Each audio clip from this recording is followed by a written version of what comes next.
Alright, hello, this is the second playthrough of my Quake Trench Room map build. As you can see, some improvements would be the lighting and texturing. I haven't fully finished the map, so not everything is done. It's still a work in progress. So consider this like part 2 out of 3. First off, it's a hidden door. You can go around here. First area, once again, allows players to explore and walk around. It gives them a good amount of movement and lighting, so they're not too lost or too confused. And it's kind of just experiment while getting too messed up or hurt or anything like that. After that, it's the first encounter. This enemy notices you do once you go through the door, and now you're dealing with the first enemy. From there, it's going to slowly escalate into more enemies as you go on. Second enemy also introduced, the isolation principle of one being alone, then moving on to the other ones.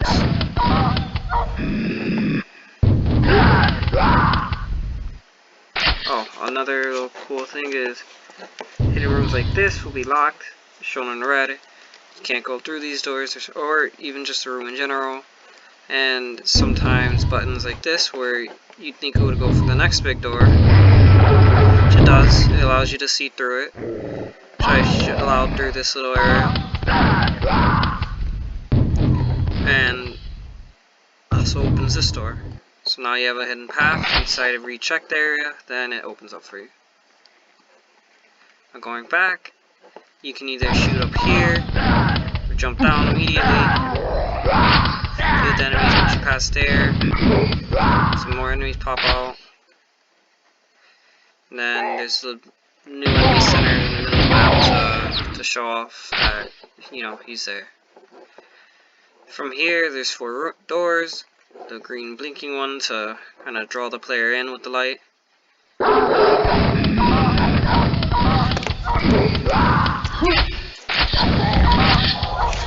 You enter, added some...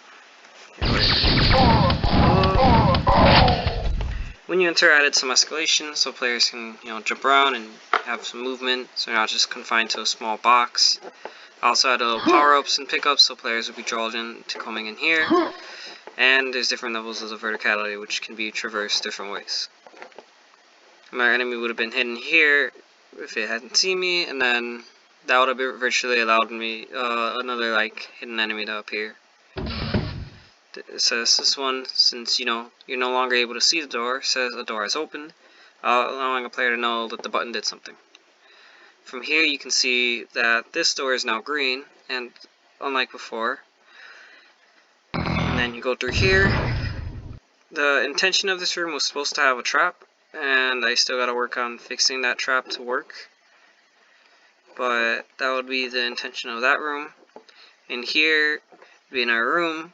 As you can see, there's enemies down there, which draw a player in, and then suddenly 2 enemies appear on the side.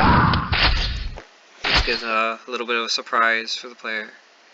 From here, they kill that enemy. Door, no, this isn't our door is open. You can kind of see it on the back. Down here, there's a hidden little secrets down.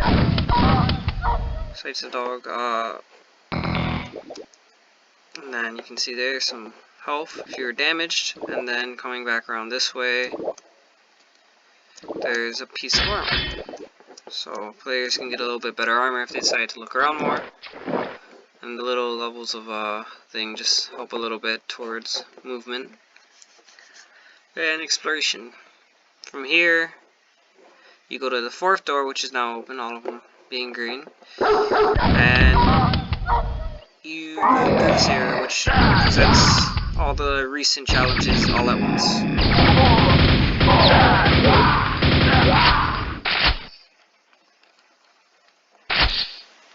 Now going from here, it would be the last door. You go into connect to the next area. When you pass here, a trigger opens that door, which was recently closed. Here, let me press the button first. So let's say a player is curious and decides to go through here.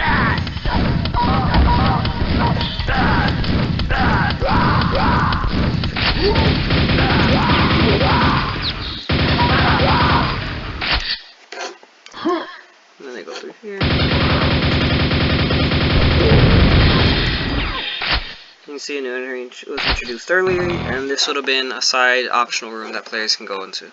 It allows a little bit, you know, of an opportunity to get a little advantage if you decide to go in there, and it's not necessary for really anything since it just brings you back here. This door is already open from the other room. Now going here, this room has an overpass of the enemies, where those will be able to see you once you pass and react, while those down there won't see you until you cross over or go on the side. The sides give you better rewards, but they're also risky because you can fall and die.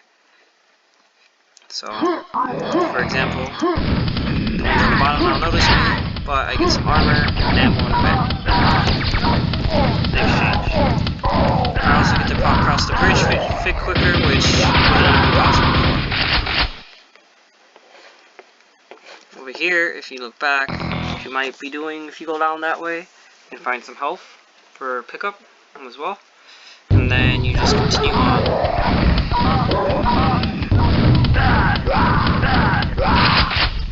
Now, if you weren't, as you just saw, if you weren't if you didn't get earlier, you could have gotten the nail gun now. And so if you didn't find, or if you missed out on the other room, so you know, players don't get it, don't have to worry about missing out on it at all. From here, there was a little side room that you could have gotten and gotten a weapon from, and then the first actual encounter besides the hidden room to the ogre.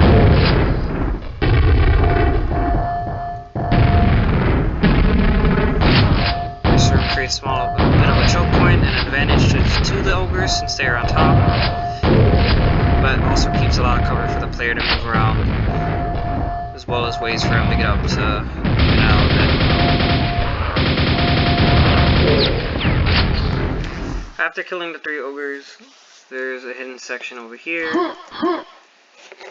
which you can press this button for, and it opens that door. Move around.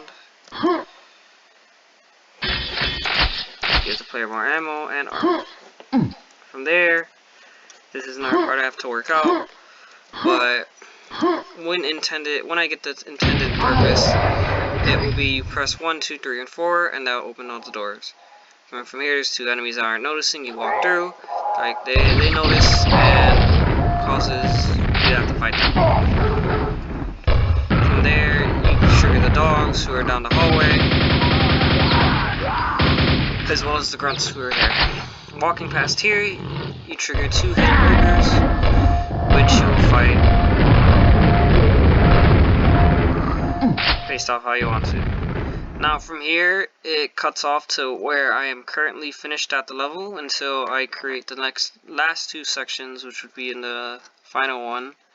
Other than that, there is some hidden health over here, as well as a hidden room if you decide to walk around here, which introduces another enemy in a way, but is also optional just in case you want some better loot.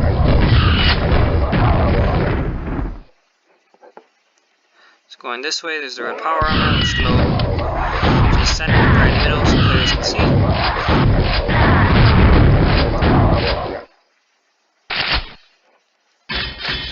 And gives them 200% armor. Over there is the lightning gun, with another enemy hidden here.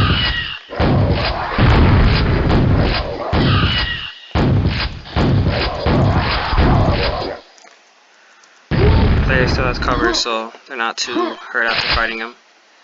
Getting these guns will allow the player to have a better advantage in the next areas. And yeah, that is my current point in my Quake Trench Room campaign level, and yeah.